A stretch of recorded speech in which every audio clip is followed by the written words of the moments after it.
How is it going, everybody? I appreciate you guys coming by here on what was it, Tuesday? Oh, yeah, Tuesday. Yeah. Tuesday. Appreciate you guys coming by. Let me just take care of a couple more things. Okay. Visuals look a little bit better. But yeah, so this is a little bit different compared to some of the other webinars I've done. I'm just going to ask a couple questions just really quick. Just to make sure that this goes well and everything. And I'm looking to the side. And I just want to make sure, is my video a little bit choppy? Is the audio okay? Because this is going to be a lot of information. There'll be a lot of information coming in here. So I want to make sure that the quality is all good. So if anyone notices anything that's a little bit off or anything, I just close out a couple more tabs here. It should be a little better. But if you notice anything's off for a little bit, definitely let me know. Audio is good, clear, awesome. Thanks so much. I really appreciate it. And this is gonna be a very interactive session. Very interactive because it's a lot of talking. It's not so much like with me before doing more data projects. It's a lot of talking. So please, anything that comes up, feel free to chat.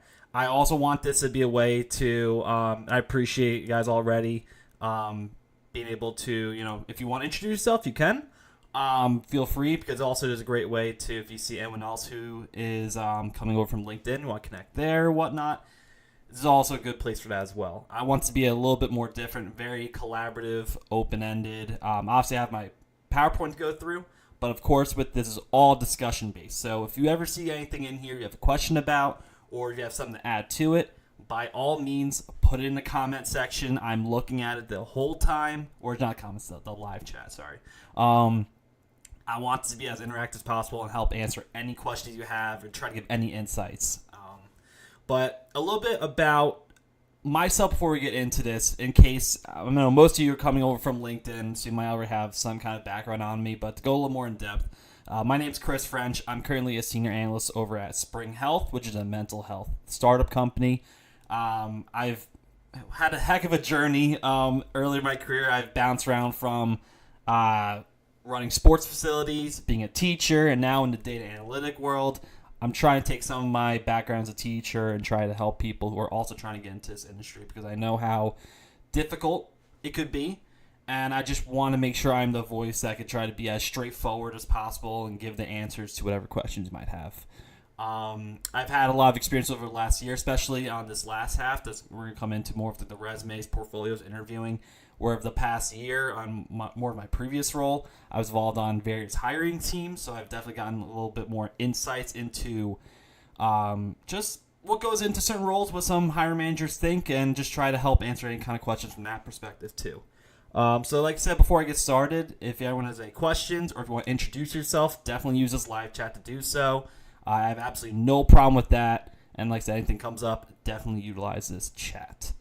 So without further ado, let's get right into this. So this is what I have set on our schedule. And of course, this is just the bare bones of it. We could definitely expand way more into certain topics. We could talk about other things that might not even be on here. But these are some more topics that are more, popular, controversial, should I say. These are definitely ones I want to touch on the most. So one topic will be self-learning versus doing boot camp / university programs, the technical tools, soft skills, learning platforms, portfolios, which is basically portfolios / resume, interviewing, and networking. So lots of topics, lots of information. I did something similar to this about 3 or 4 months ago, and even with me moving kind of quickly, it took still well over an hour to get through all of this. So there's a lot of information, but of course this is recorded. This is also posted on my LinkedIn that you could download this yourself. So if you're not familiar with LinkedIn, if you see anything that's like a PDF file on LinkedIn, if you click on it and click, I think it's the bottom right corner, like the expand button, it gives you an option to download it. So you could download this as well on my LinkedIn page. You have this at all times. But that's the topics we have. I'm not going to waste any more time. Let's get right into this. And let's start off with the main question that, as time's gone along, I've had asked this way more because I just don't like seeing people waste time or not be in the field that's actually right for them. So I think the main question, and this is if you want to answer in chat, you definitely can. But is data analytics right for you? And if you think it is, why do you want to get in this field? Like, what is the main reason or reasons you want to get into this industry? And there are many similar reasons where you'll see people, talk about work-life balance, the type of work you do, and that's fine. But it's also okay to say sometimes, like, you know what? I've been in roles that just maybe I've been overworked. I haven't been compensated enough, and I find this is an industry that could definitely be better for me, which, to be honest, is my reason, right? I'm a math person. I love the work I do, but in all reality, it's an industry I could get in that's going to keep growing as future goes along, and my income could definitely support my family way better than being a teacher or running a sports facility. Like, this is why I chose this industry. And whatever that reason is, stay true to it. If you keep thinking over and over that I want to do this because I want to make a lot of money, like, okay, yeah, I get it. That's a legit reason, yes. But if you really want to get far in your career, you actually have to be good at it, and you want to do it. It doesn't come quickly. So just make sure that the reasons you actually want to do this are valid. And of course, that's your opinion. You always have your, how you want to go about it. But if your primary focus is just because you might see online that people make a lot of money, which, yeah, I mean, I've tripled my teaching salary in 2 years. Yes, it's possible, but it's a lot of work that goes into it to actually get to that point. You can't just get a job and it comes to you. You have to really put in some time and work on the side to actually make yourself more valuable as time goes along. So if that's your reason, then might think about that a little bit more. But for someone like me, I'm like, I'm a math person. My grandpa was an accountant. I come from like an accounting background, just naturally. They wanted me to be an accountant so bad when I was in high school, but I like math, but my goodness, accounting, I just couldn't do it. Just couldn't do it. And I just realized now at, I was like 27 when I got into, 27, I'm like, you know what? Is there a job out there that I could work with numbers, but not accounting? Like, is there anything out there? And I'm like, oh, data analyst, what is that? And then I realized I actually could be good at this. Like, I actually could be very valuable to a team with this skill set. But yeah, I'm just looking at some of your answers. Yeah, so fields of future, more income, 100%. Like, this is going to be a field that's going to keep growing, and you even see it now, where companies are getting a little more strict with what they want in an entry-level applicant. There's a field where if you get in 3, 4, 5, 10 years from now, like, your career is going to look way, way different. So getting into this now is just going to pay off so much more in the future, especially with this industry growing as it is. Work remotely, problem solver, 100%. For me, working remotely would have been like the cherry on top, which I was blessed I was able to get that first job remotely. But yeah, I thought another thing too, right? I was used to getting up every day at 5 a.m., driving into Philadelphia, teaching, coming back, just being exhausted. And then when I started working remotely, I mean, I'm a morning person still, but it just allowed me to make so much more time in my day. And it just, the benefits that brought onto the work I did, it's just, I couldn't even explain it. It's 100,000%. We're done. Yeah, that's exactly. Yeah, this industry, it's going to keep growing. And I think companies are finally putting a lot more focus into this industry, and that's why we're seeing it keep growing, and it's only going to get more. It's not so much a fancy job title anymore. It's a legitimate industry now that's going to keep growing. So that's always good to keep thinking of, like, why is it right for you? Because that'll keep you motivated and focused towards your whole entire journey. Make sure you're not in it for the wrong reasons. Now, this is a very now it's not so much of a topic as much now. It was more like last year, 2022. But the Google Data Analytics Certificate, everyone's favorite topic if you're just learning about data analytics. I want to know, you can throw in the chat, have you at least signed up to do the certificate? Have you completed it? Have you signed up for it? And then you could kind of, if you want, give your opinion on it too, because I'm going to give mine as well.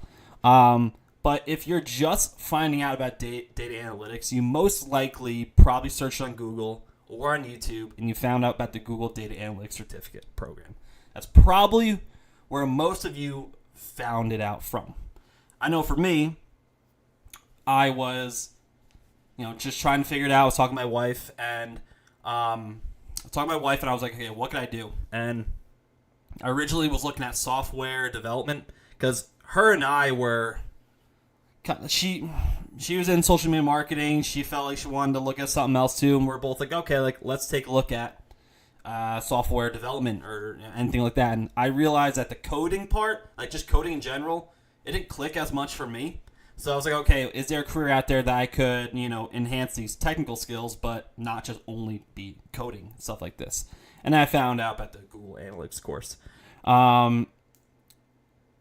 I think the reason why most people find it is because it's so popular, and when you see the word Google, that just looks better, right?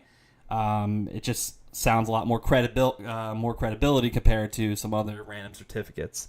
Just looking up, signed up.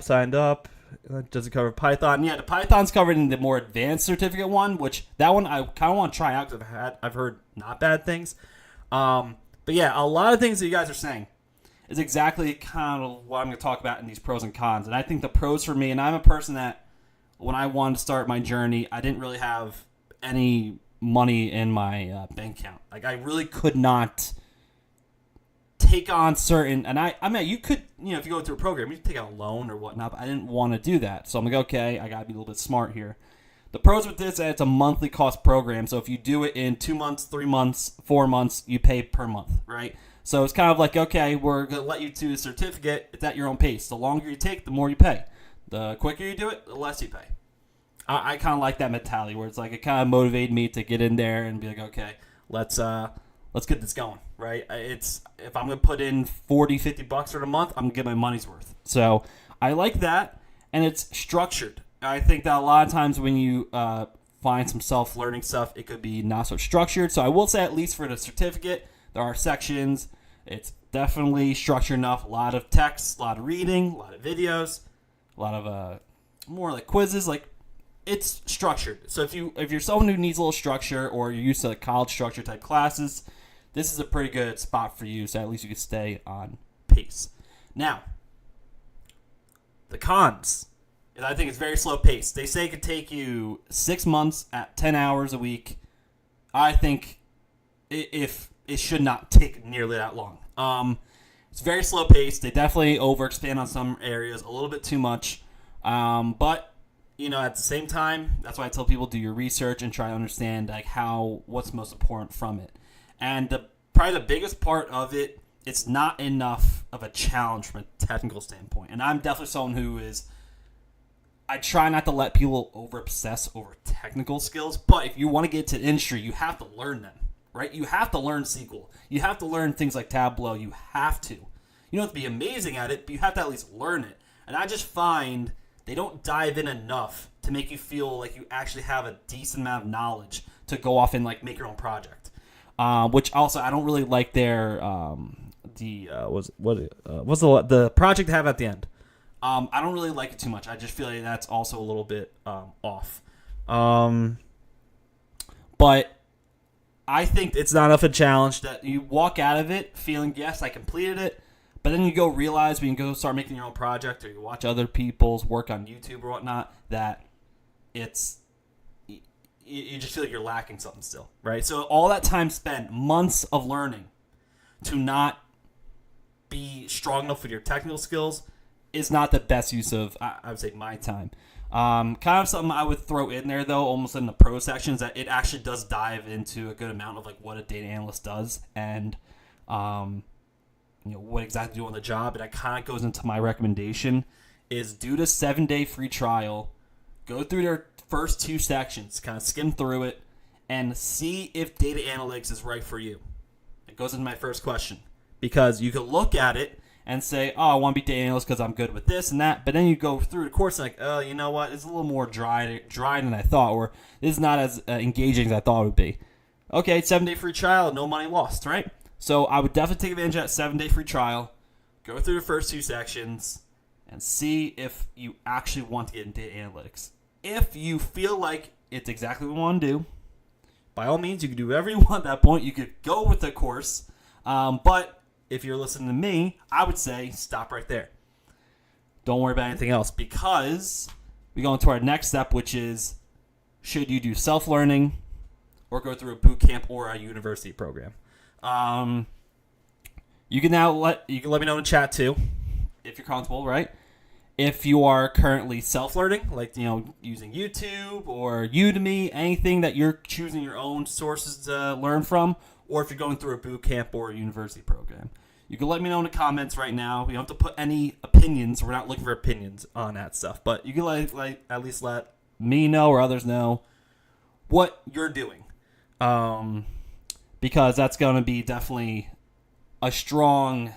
It's all opinionated, right? It's all of my opinion. However, this is through not even just my opinion, but talking to other people who have also been through self-learning and boot camp. So I try to take my opinion, but also other people's inputs as well.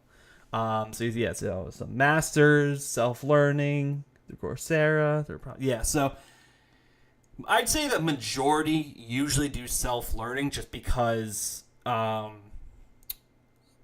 self-learn. Yeah, so that's a good, self-paced but organized. That's a definitely, if I had to make up anything, aka something I might think about in the future, is something that is like that, where it's self-paced with some live sessions, but organized, like that kind of middle ground where it fits multiple different, learning styles. That's the best. But most people do self-learning because it's, as I'll get into pros and cons, you can kind of just pick it up as you go compared to doing masters or boot camp. But some of the pros with self-learning is, yes, it's more affordable. You literally dictate where your money goes, right? If you do something like YouTube, obviously it's free. Maven Analytics, which I absolutely love, they have theirs with their month. I think it's like $29, $39 a month for theirs, which I absolutely love. If you do Udemy, if you do Coursera, right, you choose what you want to learn, but is at the end of the day more affordable than any of the other options, being boot camps or university programs. You also can choose your learning style. If you're someone like me who's a visual learner, I personally like Maven Analytics. They are a little bit better, being more hands-on, visual. It's not so much like you're not reading a bunch of text, right? That's my way of learning. I'm a visual person. Let me get in there and figure it out, right? Where if you are someone who likes more college-type courses, Coursera could be a really great spot for you, right? Coursera is a little bit more of that. They have a lot of college programs anyway on there. So, and if also another one's a data camp. If you're someone who wants to learn SQL and literally likes to learn by trial and error, data camp's perfect for that. So it's really good depending on your learning style. If you do some research and try to understand, okay, how do I learn? More structured, more visual, more right in there and get to work. It's all up to you, and I think that's what's great about self-learning, is that you could choose the platform you go to. Work at your own pace. If you're someone like me, who when I was teaching, I only had so much time in the week, I could structure my schedule to learn, okay, SQL, I'm going to be learning this week about joins and unions, this week that. You, all your own pace, no one is there forcing you to, do an assignment here and there. You dictate everything that you do. And then great for self-starters. So for someone like me, I went through a college program. I got my original bachelor's through Western Governors, which is a basically self-starting degree program where no one is forcing you to do these classes. You kind of dictate your own pace and how you finish your courses. Same thing with self-learning. You completely dictate everything that happens. Basically, everything kind of wrapped up into one. If you're someone who likes to work independently and figure things out on your own, it's perfect for you. Perfect for you. Now, though, there are definitely some cons, and this is as I've met people over the last couple of years, from my own experiences and from people I've met. Some people who, not talk negatively, but, gave up, or they had issues, they ran into a problem, and this is pretty much where most of the issues came in with their learning. Is it's not structured, right? The downfall is, yes, it's not going to be as structured because it's cheaper, right? Like, your YouTube's not structured. Maven, while, yes, it costs money, like, it's not as structured. You have to dictate everything you do. So because of that, you get what you pay for, right? It's not going to be as structured. There's no accountability. There's no one there keeping you in line. That could be a downside for some people where if, things, you maybe get a little bit lazy or like, I don't want to do it this week. I don't want to do that. Like, it can really drag and no one's going to be there to force you to get back in there and do it. So that is the major thing, and that could branch off to many different directions. So it's really just that. There is no structure. It's a positive that, yes, you create everything your own. But it's also bad because if you're someone who, you're learning at the end of the day. You don't know exactly what you should be doing. So without anyone there to keep you in line, keep you accountable, it can be really hard. And then you could start, over-studying, where you start learning a million different things for absolutely no reason, because at the end of the day, you have no one telling you what you should be doing. So that's one only downside. That's the main downside I'd say for self-learning. I am in a biased way advocate for self-learning, but I know that there's a ton of downfalls, and it really comes down to the individual person more than anything. Boot camps. I'll even do boot camp / university programs, right? The pros, as I've said before, it kind of goes into the pros and cons of each kind of relate to each other. The pros, it's more structured. You actually know exactly, classes you're taking, when the terms are, your professor or any helpers, anything like that. Much more structured to it. More predictability there. Mentorship, like I said, mentorship and community. There's definitely other people who are in the same boat as you. Then maybe your program puts something through, or if I know a bunch of boot camps have something similar to this, where they have mentorship programs or community, or even they have whenever you get to the job searching stage, they'll have like advisors help you with your job search. There's always someone there, and this also, like, you gotta make sure that this kind of goes into one of the cons. You gotta make sure it's a solid program, right?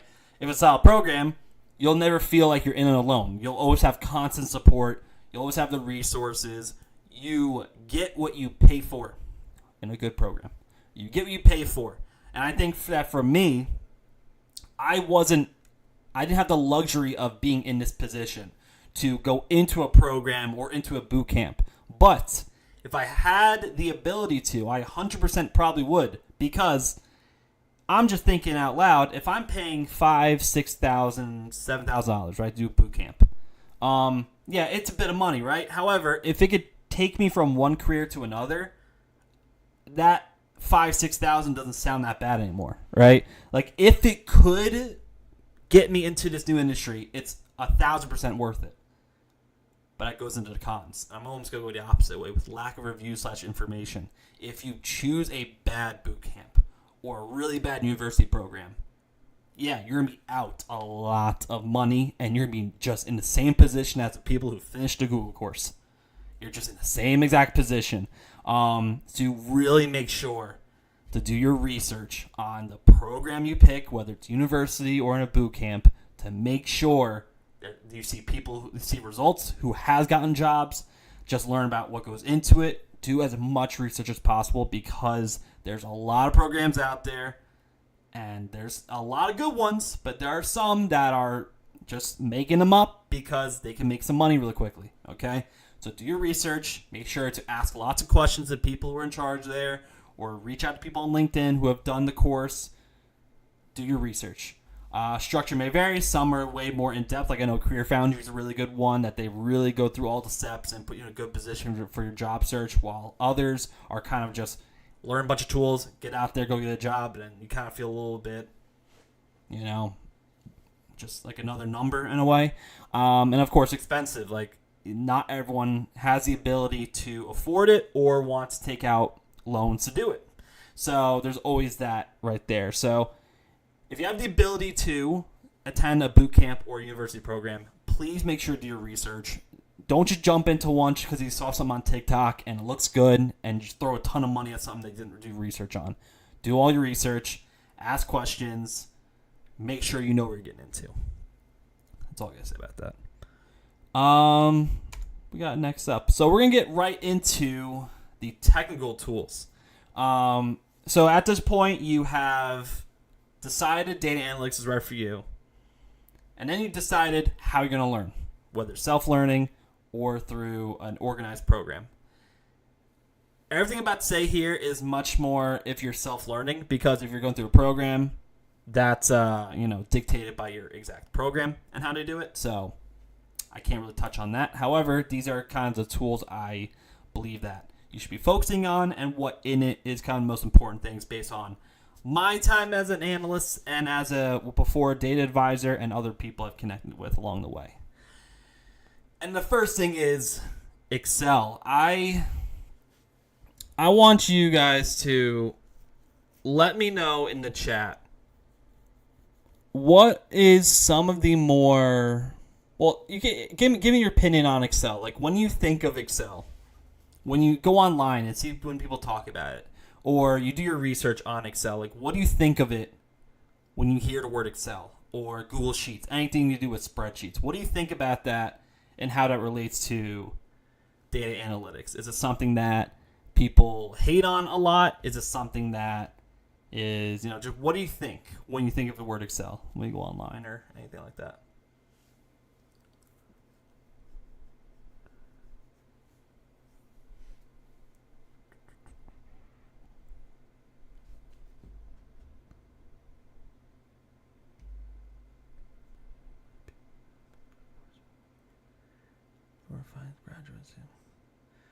So Trev, to your point forward, exactly. LinkedIn. And like I said, if it's a very reputable program, it'll have people who would 100% say they went through the program, right?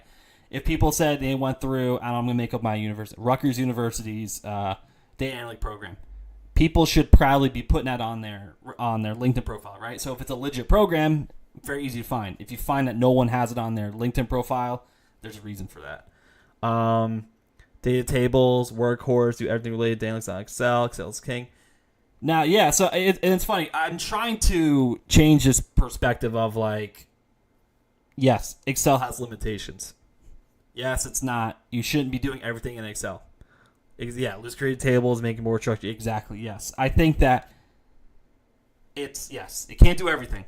It shouldn't do everything. There are some things, there's even some assignments I do, some tasks I do in spreadsheets that should not be there, right? However, not everyone has a choice. When you're on the job, you might be in a job that only uses Excel, or you have Excel and like PowerPoint, right? You have to kind of figure out a way. And I think the biggest thing with Excel is, yes, it has limitations. However, if you have a great analytic mind, you could accomplish a ton in Excel. You can accomplish borderline, I'd say 90% of the work you would do as an entry-level analyst could be done right in Excel. So I think that I want to kind of dive into some of the more important things, because I'm in Excel a lot. I'd say it's definitely my most used tool on my job, because I am much more of in more financial data, and that's definitely much more of a used tool. But I can even make a longer list here. And I am a little bit biased because I think that there's a ton you could do in here, and the way you learn Excel can transfer to other tools. That's why it's always the first one. You have to make sure you have an analytic mind before you move on to other tools. And some of the key topics in Excel, you have your functions and formulas, pivot tables, doing data visualization, Power Query, data cleaning, conditional formatting, external data connections, and dashboards. Now, some of these are a little more important than the others. I would say dashboards are not as popular in Excel because that's not the purpose of it. You could easily make it in Excel, but that's not the main purpose of it. Some more things, your function formulas, being able to understand how formulas work. And I'm telling you, a lot of formulas you can make in Excel, move right over to SQL. Move right into, if you're using DAX or anything like that, it could transfer very easily. Like a lookup in Excel is like doing a join in SQL. Lots of it can be done in Excel. Pivot tables, understanding how pivot tables work. Just that formatting. And I think one thing, if you understand how pivot tables work and how things should be formatted by rows, columns, values, when you start using Power BI or Tableau, same thing. You got to figure out where the rows go, where the measures go, and stuff like that. Pivot tables are great for organizing information. Data visualization, Excel's not the best at it. It's very, very limited. However, you can learn best practice there. Understand how data visuals work, the best way to show off your information. Power Query, my goodness gracious, if you haven't learned Power Query, please do so. Please look into it. There's a lot with it. There is a lot in Power Query you could do.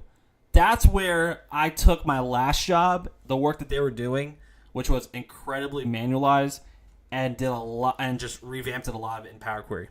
I revamped it into Power Query, and we basically, I could talk about this project I did all day, but the amount of time and money we saved by just using Power Query with the work I did was insane.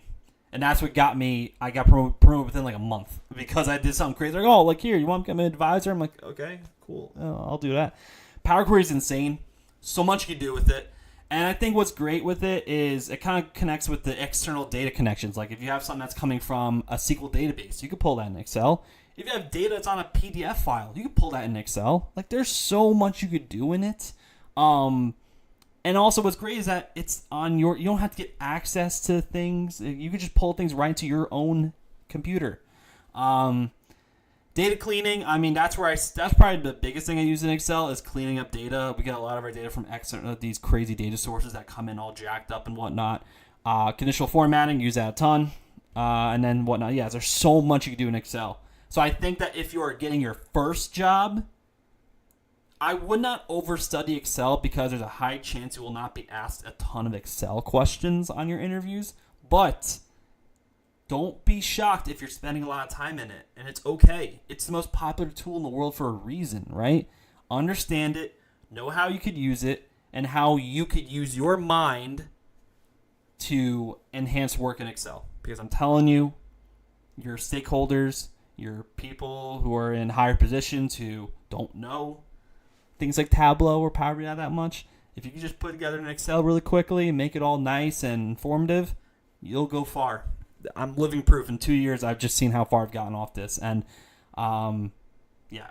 don't discount Excel, but don't overstudy it either. Just learn enough to get really good, decent at it, then move on to the next tool. Because the next tool, in my opinion, is going to be the most important one if you're looking at the more general data analyst tools. What do you think it is? In your opinion, let's hear some opinions here. What is the most valuable technical tool to know going into, let's say, an entry-level job interview? What tool, in your opinion, is the most valuable to know? Completely your opinion. I just want to know what you guys are thinking. SQL, Power BI. I was thinking Power BI is getting. I definitely have not looked at Power BI enough.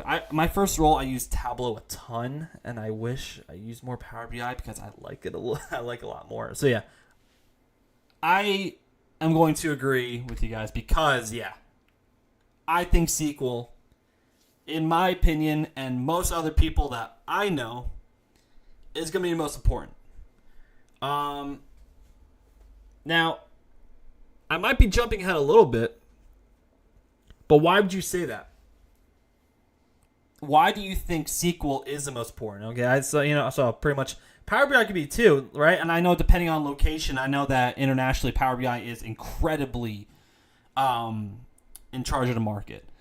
So Power BI, especially even over here in America, it's definitely starting to really take off a ton. But yeah, so why do you think SQL would be the most important one of all the tools probably to know going into an entry-level job interview? Way to access most data. Yes, it's the entry to coding world. It's easy logical. So many tools are based upon it. Yeah, I think that if you're an entry-level analyst, an actual entry-level analyst, right? You're not, in a job that's forcing you to do crazy things. They're not going to ask you to do all this crazy, pull from here, do this, do that. Most of the data is in SQL databases. And if you are just able to pull from it, we're not asking you to insert this, delete this, just query from SQL. If you're able to do that, that's all that they're probably asking for, right? We have data in databases. We need people to get it out of there. Can you do it? Yeah, if you could do it, then you're very valuable. If you can't, you're not as valuable. You know what I mean? That's the biggest thing. So SQL, a lot of companies, especially Fortune 500 companies, much larger ones, have data in SQL databases, right? to bring the value, we need to be able to use some of these, key topics to bring value to you as an analyst. So SQL database basics, just understanding how database works. Just understand, because, you might be like, oh, select star from the, no, make sure you understand how databases work, proper coding, some do's, some don'ts. Always try to look in some of the more just how databases work in general, right? Because, yes, we have to query from it, but we have to understand where it's actually coming from and how it's all structured. So definitely some of the parts that go in here. Filtering and sorting, so using, order by, group by. It's basically like using Excel, right? Filtering, doing group by, order by. You're almost using a pivot table to do that kind of stuff, right? Pivot table is a way to filter some data if you want to group it together. Or if you're in Excel, using the filter function, same thing. Data aggregation, sum, min, max, anything like that. Anything aggregating data, same thing. You do that in Excel, right? These are all formulas. That's the whole point. Learning some of the basics in Excel transfers very well into SQL.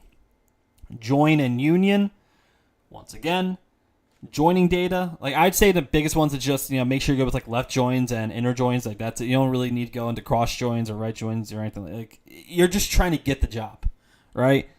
They're not going to ask you all these crazy questions in your first interview for a first job, right? You just need to learn enough to get the job. Access, actually no, I did use Access on my first job. That was a couple years ago. I used Access a bit, but I feel like Microsoft Access is definitely used a bit in more like the larger companies, kind of, I would say older companies, but I always find that the Fortune 500 companies kind of still have Microsoft Access around and use. But yeah, I used it actually a bit in my first role.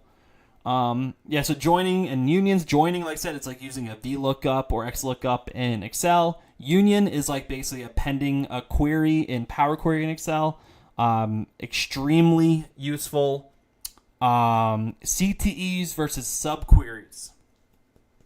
This is something that's getting a little more popular when going through interview processes, and in my experiences too.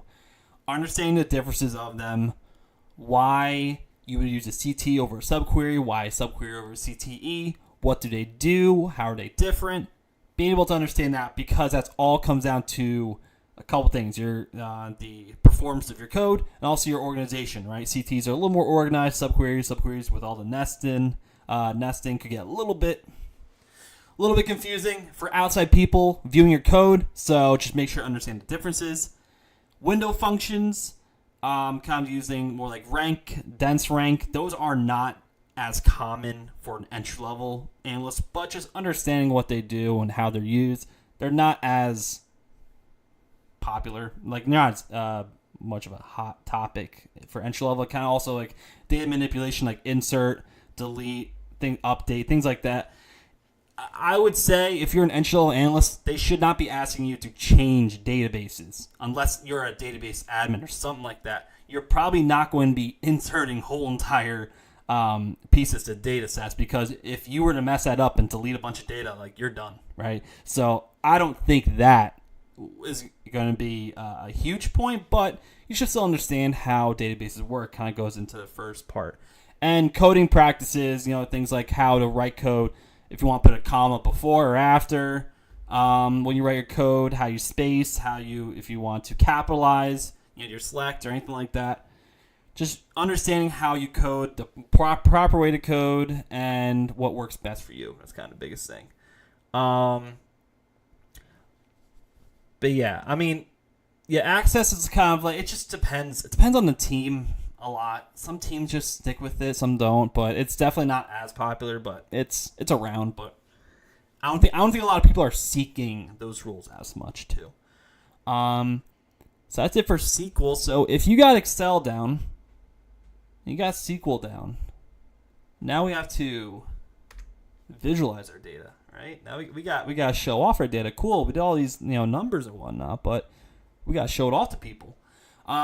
And my opinion on this has changed a bit over the years. In the beginning, I was super Tableau only, go do Tableau. And as time's gone along, I've realized Power BI is pretty solid, in my opinion. I really like it. I have not used it that much. I've used it a few times in my consulting I do some consulting on the side. I've used a few there. I use it on my last job too. I like it a lot just because I think for me, I spend a lot of time in Excel. So I find that Power BI just keeps it moving with like another Microsoft tool. There's a lot you could do in it compared to Tableau with some of the work I do.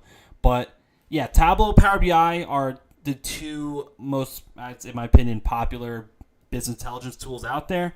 And I think that the main problem with this is that it becomes very subjective, where you can go online and you see people post their dashboard or anything like that. But you might look at it and be like, oh, I don't like that, or I don't like that color, I don't like that chart. But maybe someone else looks at it and they're like, oh, that's fantastic. This would be great for our team and whatnot. Like, it's very subjective. So I think that could be really tough. But some things that you should be learning no matter what is how to connect and join data. So if you're doing Tableau or Power BI, how to get data. You could do joins just like SQL.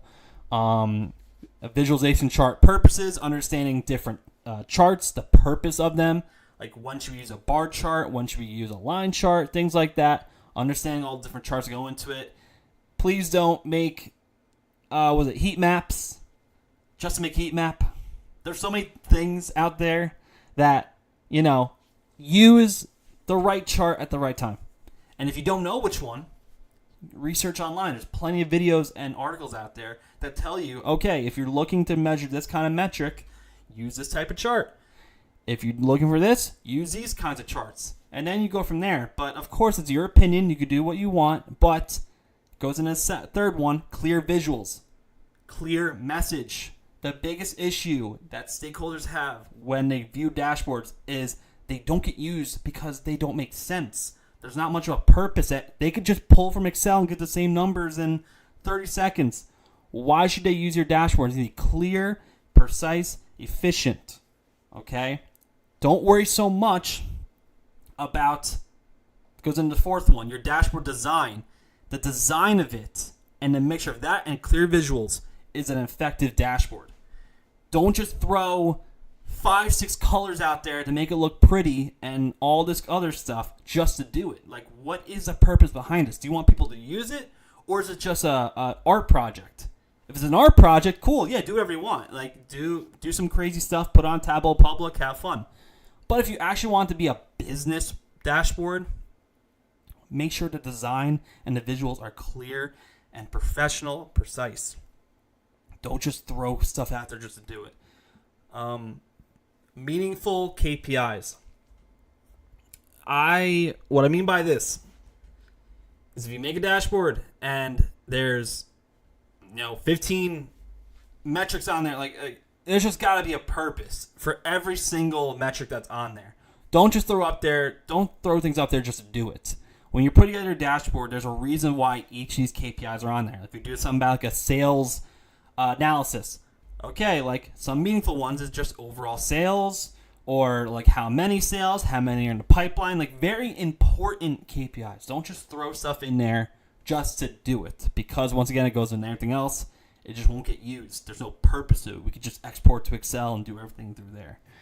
And the color context and consistency. What I mean by that is if you are making a chart A, let's say, is comparing East and West sales in chart A. And we got the color blue and the color red. If the color blue is associated with sales, that color blue should be consistent on other charts if we use that same metric. So make sure when you're doing all your charts and all your visuals that your colors are staying consistent.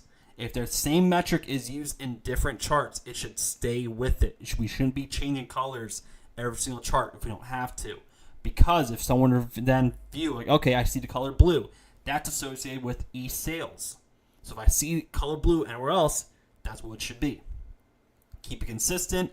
Make sure to understand, too, that there are, some people that are colorblind. They might be able to see certain colors as well. So make sure, do some research there, understand which colors are better, so all people can view them appropriately as well. And then from So yes, spot on. Accessible color schemes, exactly. And there's even some things like on Tableau, Power BI. There's things you can download to get certain like almost like color palettes, should I say, to download that would fit exactly what we're looking for. But also too, like if you're making dashboards, eventually when you work under a company, you'll have like their color palette on exactly what colors they use for their stuff. I know for mine, we have a certain color greens we use and this and that. But if you're doing this just to make your projects or anything like that, just understand which colors are best to use and why. Some additional tools I did not talk about because I consider these to be not 100% needed. They have a challenge or a good resource. 1,000%. Maven Analytics does a fantastic job at doing their challenges because it brings out people from who are trying to get jobs and people who already have jobs. It's also good. Maven Analytics is really great too because you can see exactly the submissions on there. You can see what other people have done, that's how anyone gets better with anything, right? Think about it. If you however get inspired or get better, you view other people's things, you pull some from there, and then you try to make it your own, right? You're not cheating, you're not stealing, you're inspired.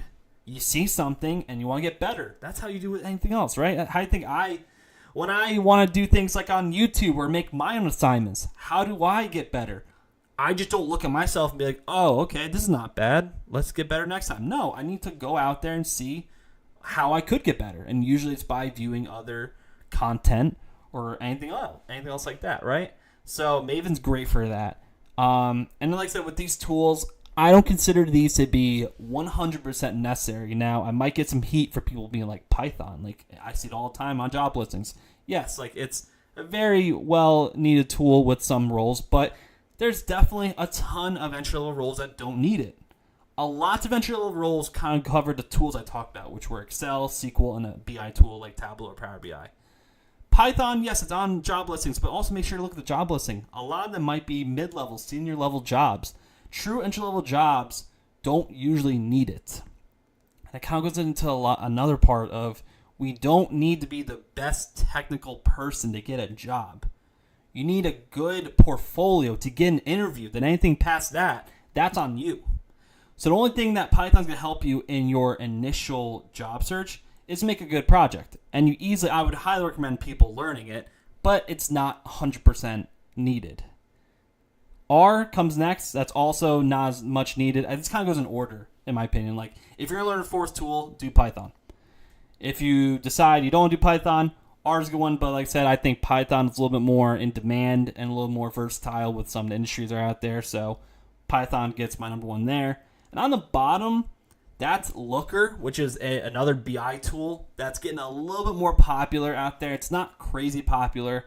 Like I said, it also can be dependent on where you are in the world, but Looker is definitely more popular. We're integrating that into our tech stack later this year. So, and what's good about that is it's a cloud platform, so you can just go on google.com and start working on it online. You don't have to download anything. So if you're someone who works on a Mac or a PC, you can work for any platform there.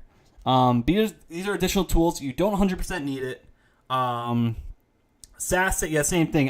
Like I said, anything you think of that wasn't Excel, SQL, and a BI tool.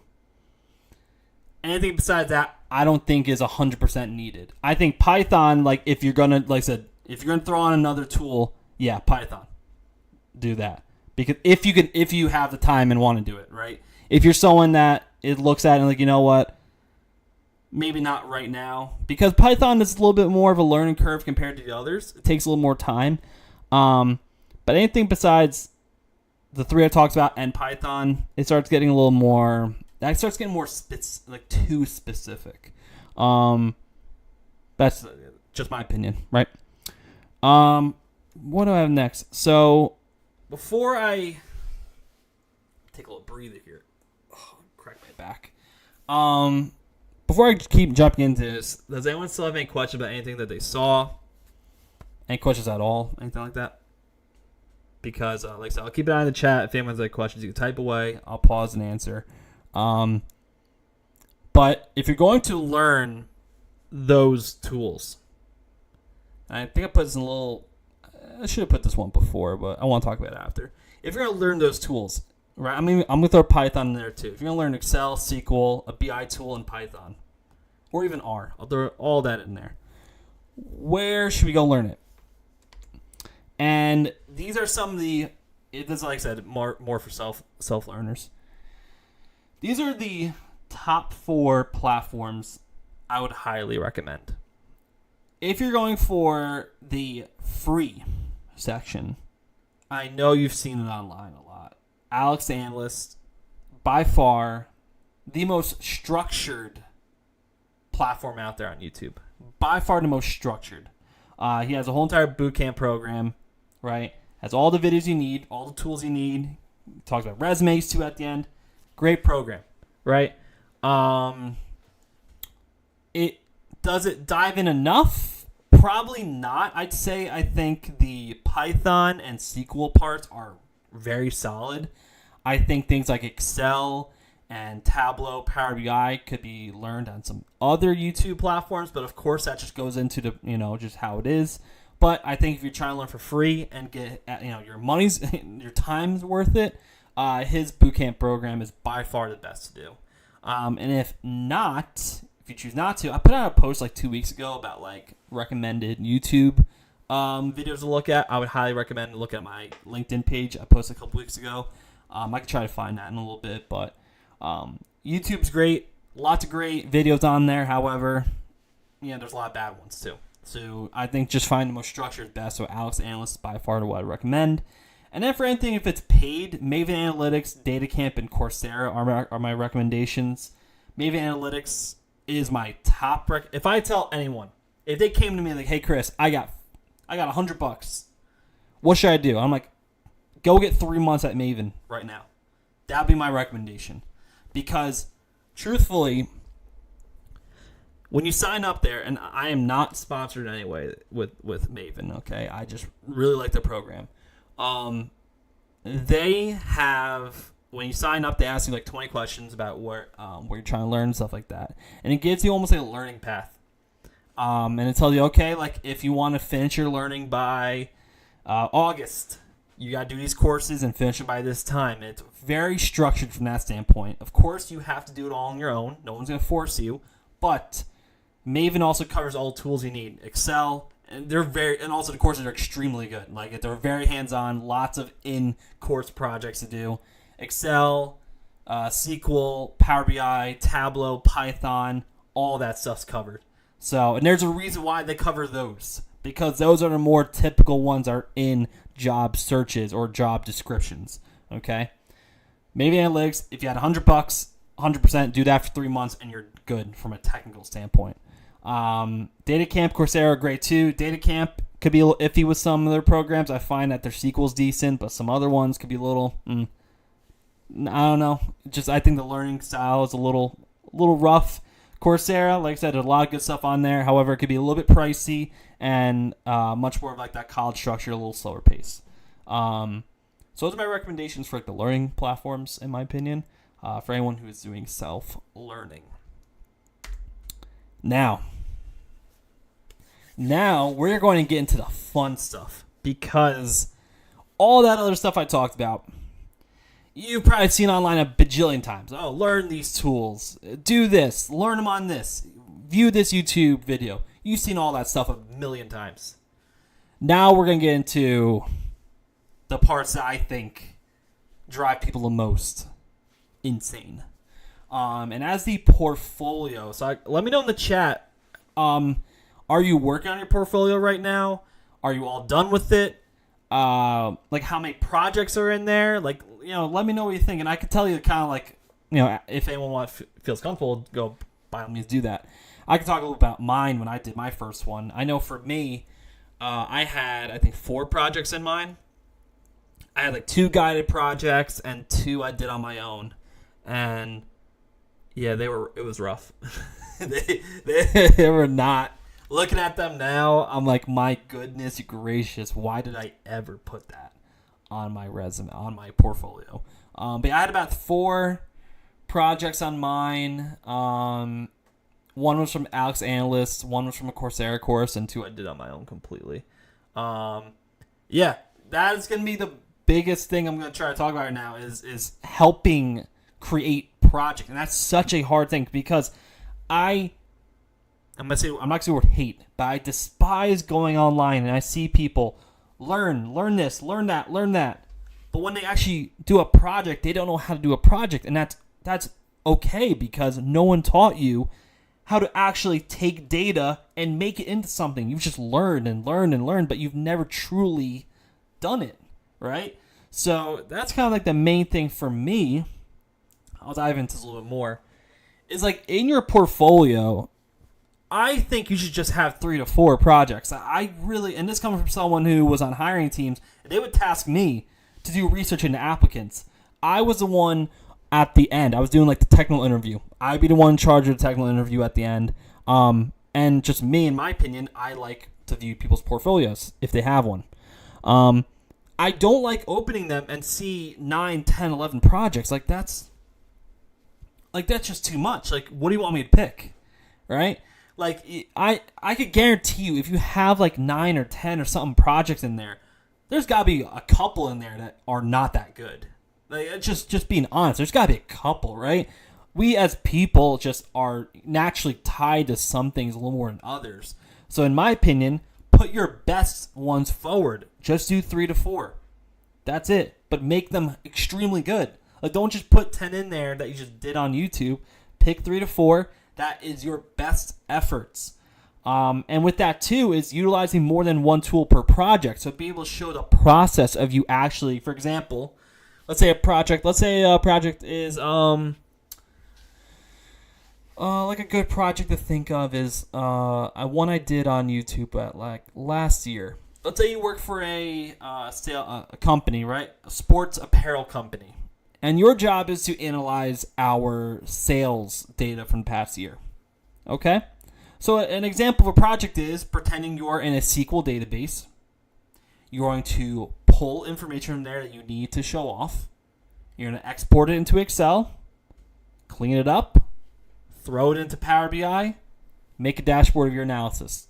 That's a perfect example of just an entry-level portfolio project, right? Just showing the process of you taking data from a database, cleaning it up, whether you do that clean up in SQL or in Excel or in a BI tool, you can do that there and be able to show it off. Showing that transformation process is extremely valuable, more than just throwing something into Power BI right away and making a visual.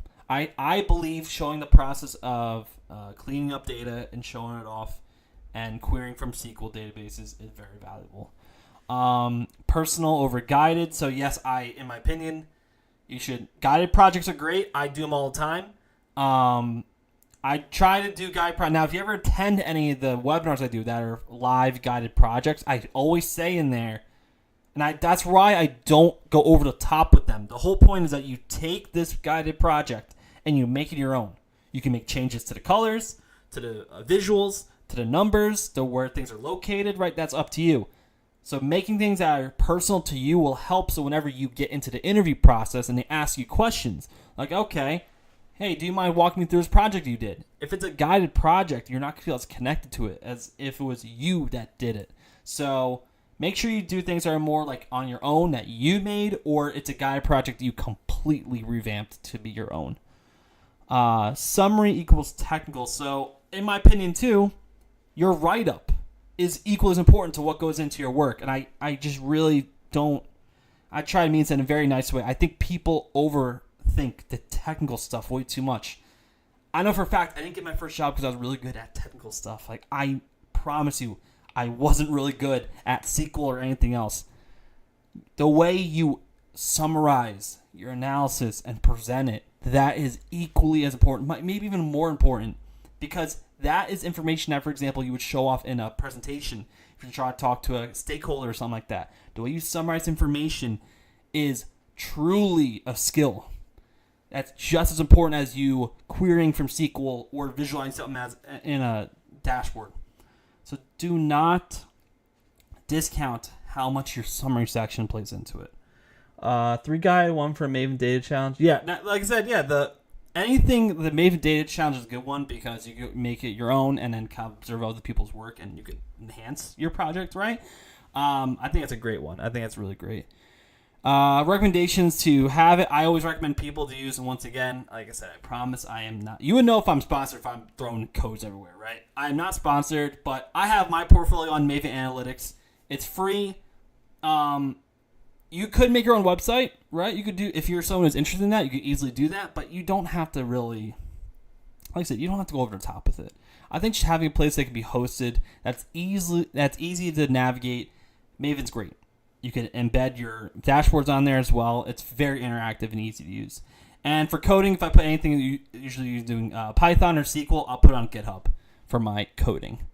So that's my recommendations for portfolios. Is there anything here? Yeah. Oh, here we go. This is everyone's favorite topic, right? The good old resumes, right? Now, this is by far the toughest topic to talk about, in my opinion. It's because it's such a subjective topic. Everyone has their own resume. It's their own voice, their own experiences, and that's how the way they do it, right? It's so difficult to navigate this part. What was it? Just to hear from you guys too, when it comes to doing resumes, you don't have to say if you don't want to. I'll tell you how I navigate using my resume. But if you're on a job search, how often do you tailor your resume? How often do you go in there and actually, change up your resume to match a job description, or change up some of your resume to match certain keywords? How often do you actually tailor your resume, or are you someone who just keeps 1 or 2 copies of resume and just applies with that? How do you? And that's some of you guys might answer it, but I'll go first in case you want to hear me talk about it. I don't tailor my resume that much, to be honest.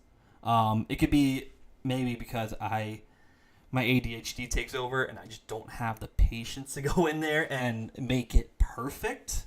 But I'd say out of every, 5% of the time I might tailor it.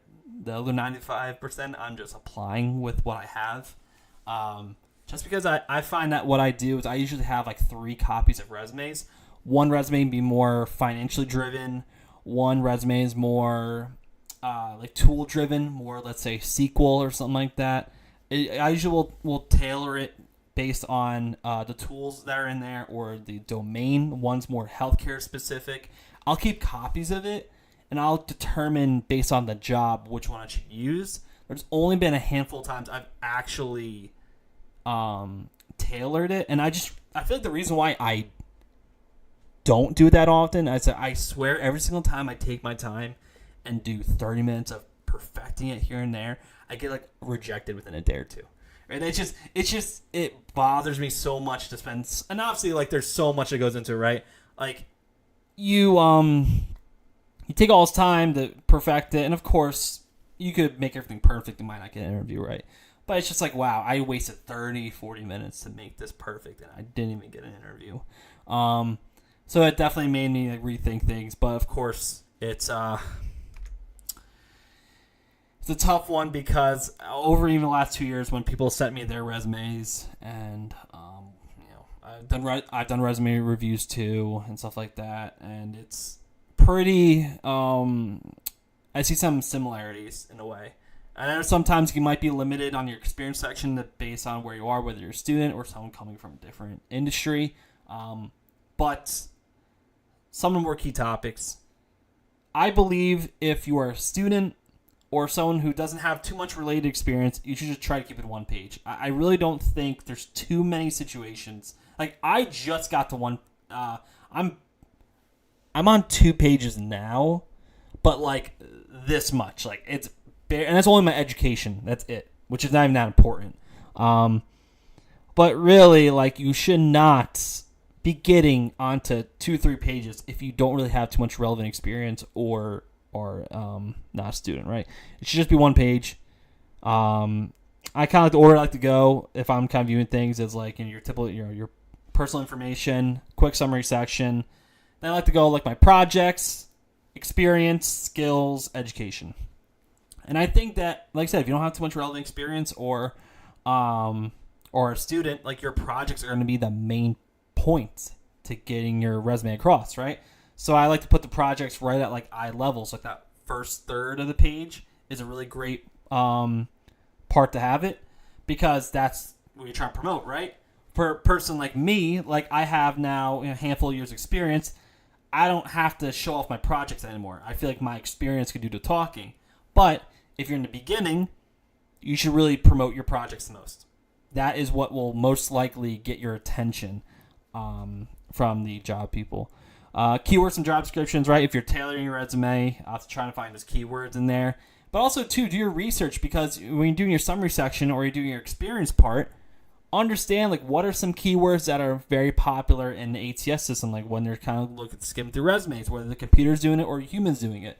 What are some keywords that just show off a little bit more in typical job descriptions, right? So obviously putting technical tools, putting in certain words of actions that are in these job descriptions will help your chances a little bit more being viewed.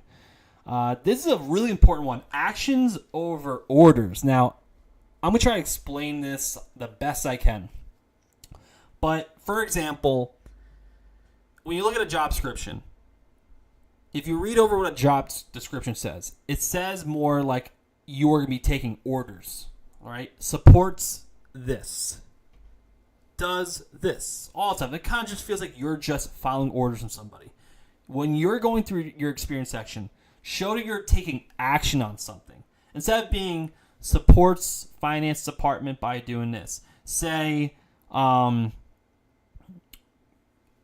created a dashboard to save time by doing this and that. Like, make it look like you took the initiative to do it. That you didn't wait for someone to tell you what to do. That you were the one that was in charge of the process, or you were the one that decided to do something to make a change. People, recruiters, when I talk about all the time, they like to see things like that. People who aren't just sitting around and just supporting this or helping with this. They want people who are getting out there and doing it, right? So make it look, even if it, I'm not a person to say to lie on a resume, but make your role look a little bit better than what it was, right? Like, make it look like you were the one that was taking a lot of charge on certain projects or things you did on your previous job. Make it look like I said before, you're not someone that's just following orders. You were someone that took charge of a project, took charge of something, you changed something within a company. Make it look like you took initiative with things. Yeah, that's a good question. That's a very, Karen, it's a good question, and I'll answer that within. I'll put your question into here with I'll answer that in 1 minute, because I'm going to do the clear, simple format. Then I'll do the KPIs. But I appreciate that question. Clear, simple format. I love Canva. I use it all the time for various visuals and whatnot. But try to just keep it. The boring formats work for a reason. They're easy to read. Computers understand it properly. Careful with the formatting. I mean, just when you have a bunch of columns going on, just stuff's all over the place. It's not reading left to right. It's not going up and down. Like it could get a little rough. So do research on a clear, simple format in case it's not like that. Because I promise you, like, it does make a difference. I've made my changes before. I've hired someone to revamp my resume. She did a phenomenal job, and when I saw it afterwards, I was like, oh wow, I was missing the whole point of a resume and whatnot. Key KPIs. So Carrot, can people break in without relevant experience? I mean, people do it all the time. It's as easier. That's a very subjective question, because to me, yes, the market's not great, but people are still, it's not 2021, 2020 when people are getting jobs left and right. But I just think what's happening more now, and this is once again just my opinion, is people aren't adapting enough, where they're kind of just like keeping the same changes, or they're making the wrong changes. They're kind of focused on certain areas, not as much. But even if you're coming from someone like me, I was a teacher, right? I have zero, I've used data to enhance my students' performance, but I made it sound way better. Realistically, if you're a teacher, you have grades, and you just understand, okay, how did they get a 90 here? We did this. How's their attendance, stuff like that, right? So yeah, I was able to, for me as a teacher, I think if you come from education, kind of creating those KPIs is a little bit easier because you could literally be like, oh, I enhanced student test scores by 16% by doing this and that, right? Like, that's a little bit easier to do. Now, if you're someone coming from an industry that doesn't have as much of that, and also, I would also see if there's a way that you could try to think, right? And I think the big thing about a resume is, one thing I said before, I don't ever condone lying on a resume because people understand that, if you're lying or not. But if you put something up there, right? Like, I don't know your exact job or anything like that. I'm not, that's not the point, but you could put something in there that would make relevant, like, just make sense, right? Something that could definitely make sense of a job you had. And as long as you could back it up with a logical reasoning of why you put that in your resume, they will never, I've never been asked about the certain KPIs because they will know if you're full of it or not based off what you put in there. But I would really try to think first before saying right away, like, oh, there's no way, right? Like, just try first to see if there is something that could actually be put in there. And if not, well, then we definitely focus a lot more on the actions over orders part, where then we fix up the wording, right? Those are kind of two. If you have KPIs, it's a little bit easier. You got definitely something that you can try and show off more of your worth that way. If not, then we really got to enhance the way we word our experience section with more of the actions over the orders. That would be my biggest recommendation for that. And like I said, like, if the KPIs, and it's all based off like how you think of it too, right? Like, don't lie. If you say like, oh, save my company $500,000, like, okay, easy there. Like, that's probably not true. But if there's something you've done, like, right, if you made up something that saved your time, a little bit of time, okay, think about, okay, I saved my company 2 hours a week by enhancing this process. Okay, if it took you 2 hours a week to do it, based off of your salary or anything like that, times it by 52 for the weeks, how much money is that a year? That's a KPI right there, right? Like, that's an example of something that you did that no one told you exactly how much it's worth, but you did the math and you figured out, okay, this is about how much time I saved by doing that, and that's the cost. So that's a way of making KPIs right there. That's how I would make most of my other job, when no one told me straight up, like, this is how much you saved or anything like that. Your portfolio and summary section, as I said before, make sure your portfolio is on there just so people can access it, and make sure you have a summary section to be able to give a quick little description about yourself. That's also a great point to have some keywords in there from job descriptions to kind of stand out right away. So, I knew someone last year I was talking with who also was a musician. I don't want to spend. Also, you can message on LinkedIn too. That might be a little easier for me to answer that. But I could definitely try to give you some of the advice I gave him on how to enhance his experience section. And obviously, like I said, we wouldn't want to take your non-corporate position and try to make it sound corporate. But I'm sure, like, we could try to do sometime. Like I said, feel free if you want to message me on LinkedIn. I could definitely try to give you some advice there with that. That's no problem at all. Now, this is everyone's favorite platform in the world. How on a scale of 1 to 10, I'll give you my opinion too at the end. I'll give you my opinion. On a scale of 1 to 10, how much do you, I wouldn't say the word like LinkedIn, but how do you feel about the platform? If, because I assume most of you guys come over here from LinkedIn. How do you feel about it? 1 meaning you just absolutely despise it. You don't like anything about it. 10 meaning, 10's like, this has been very instrumental to my career and stuff like that so far. Like, how would you rate your experience using LinkedIn so far on a scale of 1 to 10? And then once if anyone feels comfortable, by all means put in the chat. I'll give my opinion in a little bit, but LinkedIn there's a lot to it. It's very, also, like I said before, very opinion based on your experiences. But I'm just okay. See some numbers coming in. 7, 5, 6, 7. Okay. Now, if you also feel comfortable enough, if you want to explain, I'll give my number in a second. if you want to explain why you would give it that number, whether for positive or negative reasons, let's not get too negative. But if you want to also back up why you gave that score, by all means, you can put that in there.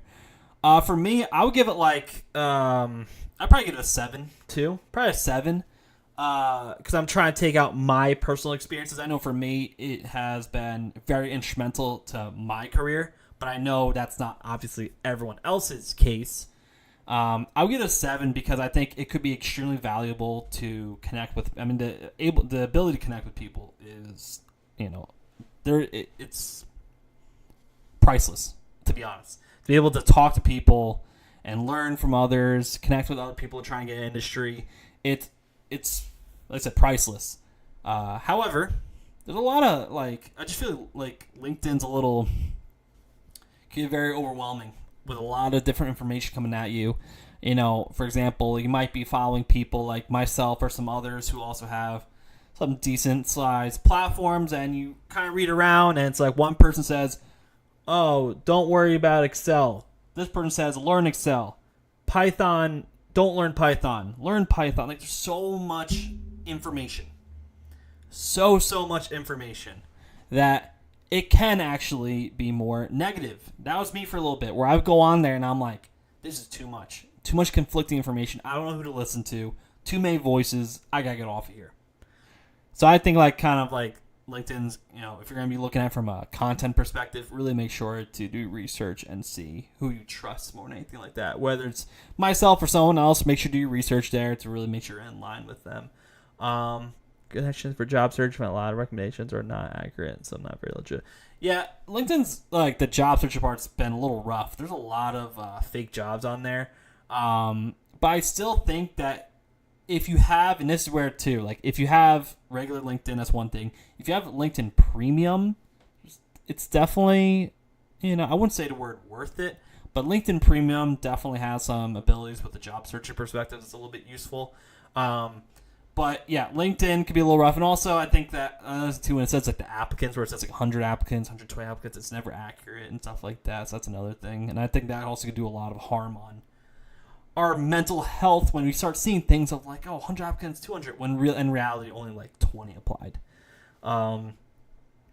Get interviews. Yeah, I mean, I don't know if it's just me, but I've not gotten any recruiters who have been messaging me lately at all. I mean, I'm not looking for a job, but even before, when I was looking for a job, I would get 0 messages or whatnot.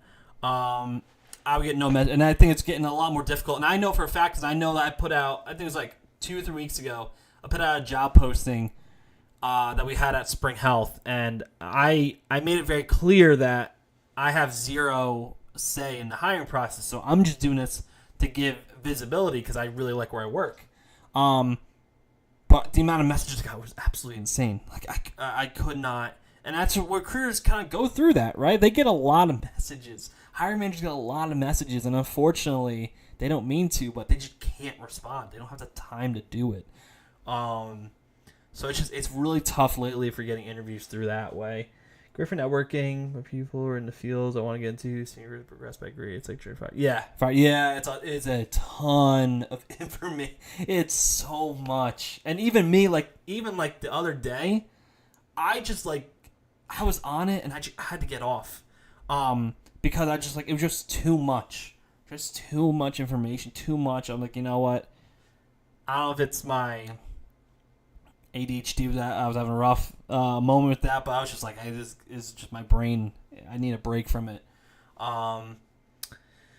Great for professionals. Yeah, the limit of in-mails. Oh, yeah, that's rough. Yeah, I LinkedIn, they've been limiting a lot with the in-mails, personalizing connection requests and whatnot. It's getting a little rough with that. I 100% agree with that. Cut through noise. Yeah, there's great connections, but yes, making sure that you are very on top, and that's kind of goes into one thing, keep a tight circle, understand who you want to stay connected with, and some people go on there for the wrong reasons. Some people get on there and be negative all the time and stuff like that. So just being very mindful of your connections aren't great. A lot of companies post the same job. Yeah, they repost it, and it looks like it's a brand new job, and it's okay, you have 2,000 applicants. Why are you reposting it? I mean, there's a lot of stuff with that. Companies if you're a company that wants to go public soon, reposting it and having job listings up there makes it look like your company's way more productive than what it really is. a lot of reasons behind that, but yeah, it's definitely very frustrating when you start seeing the same role reposted a million times when they clearly have enough applicants. Rules. Yeah, I get recruited. I had someone message me about something to do with like Salesforce admin and whatnot. I'm like, I literally have zero experience. Like, where did you? I have zero experience doing admin work in Salesforce, and no, I don't want to do it either. So I get some random messages with that, but yeah, let's dive into this. So yeah, if you're gonna be using LinkedIn, I know from personal experience that I was very blessed to, but yeah, 100%. Go to company web. If you're gonna apply, company website every time. Skip easy apply. Go to company website. Do it every time. Standing out from the crowd. I like to think, and I went back to look because I'm extremely blessed to have the platform that I have on LinkedIn because I'm very anti-social media, so I'm still like trying to get better with it, but I knew that if I wanted to get a job, I couldn't just sit back and, just use my resume. I had to think, okay, what's a way I could stand out from the crowd? And for me, that was just, I'm kind of jumping another one, but like content creation, I started documenting my interview process. I didn't go into full detail, but I started going through my interview process, and then the post just absolutely blew up. And I'm like, oh boy. This is a lot going on here. There's a lot of people commenting. And then I just kept talking about my interview process, and it just kept getting more and more and more. And I'm like, my goodness gracious. So that definitely helped me stand out from the crowd. And like, I remember the post that got me visibility in getting my first job. And this is like kind of like very off topic with like what LinkedIn should be used for. But I remember I took a photo of like my remote setup of like just like my desk, and it got like 80,000 reactions and just destroyed my inbox and whatnot.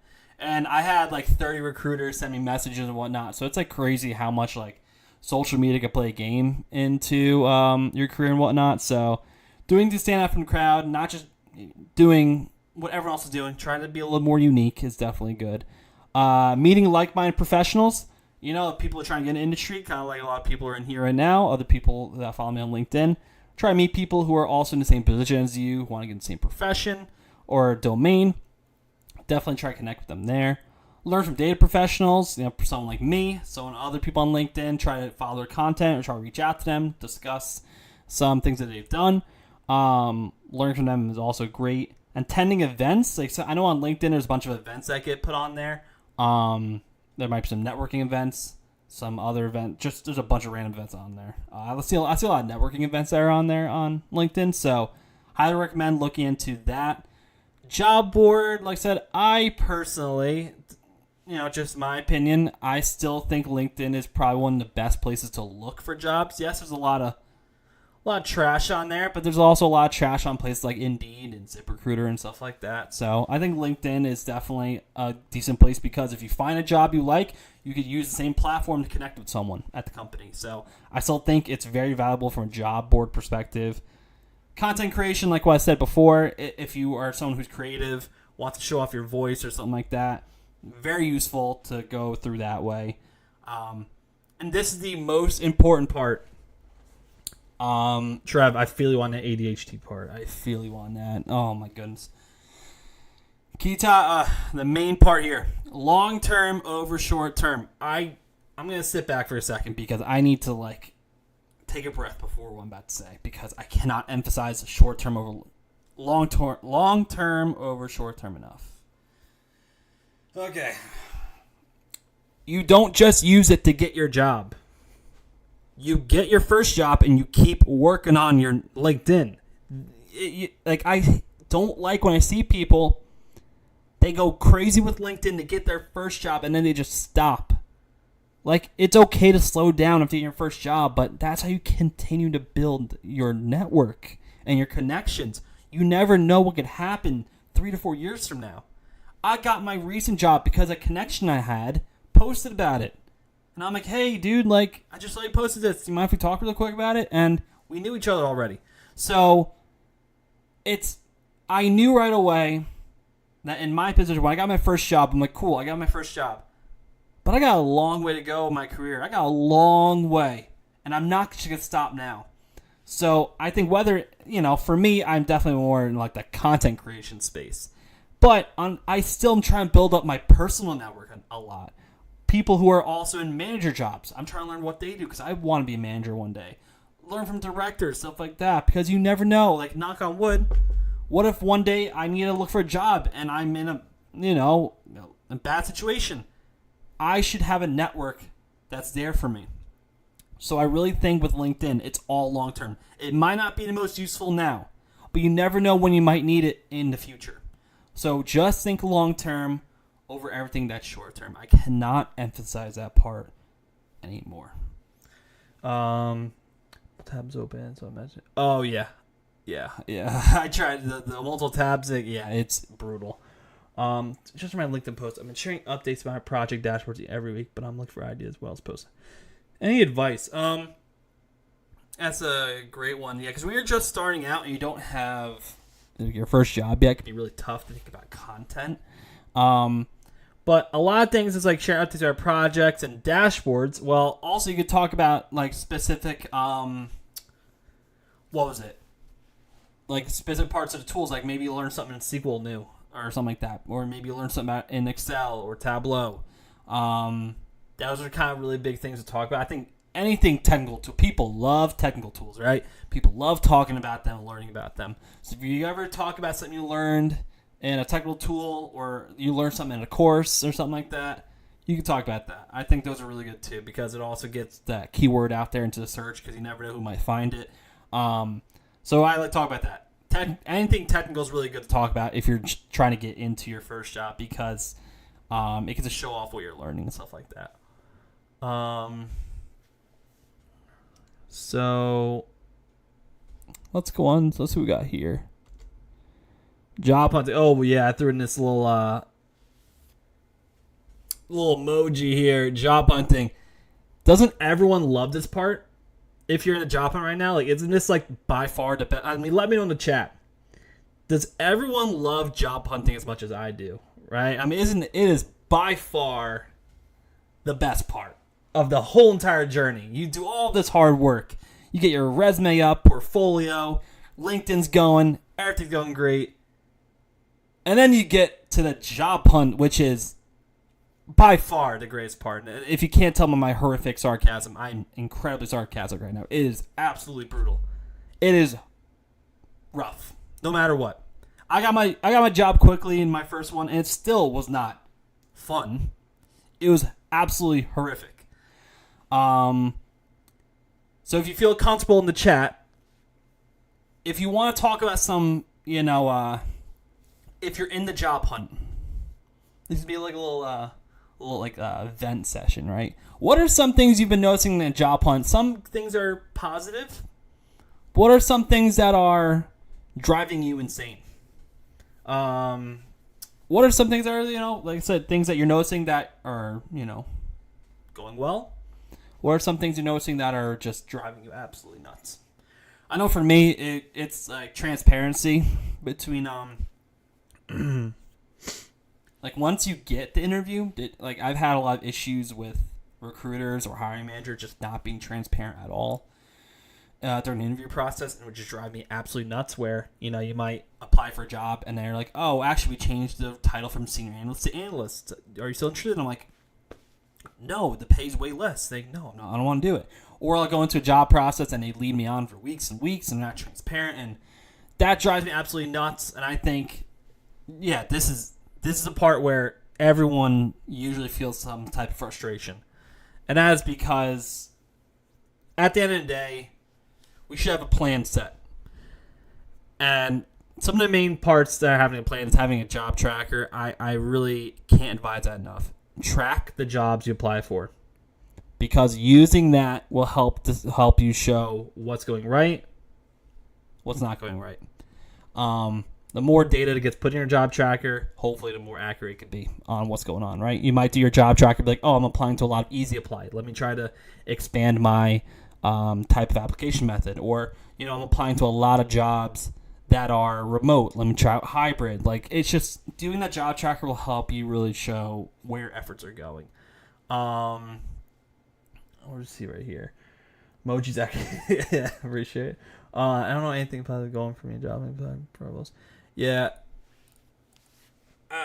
Job hunting's hard because think about whenever you are doing your learning or you're doing your portfolio, you're always moving.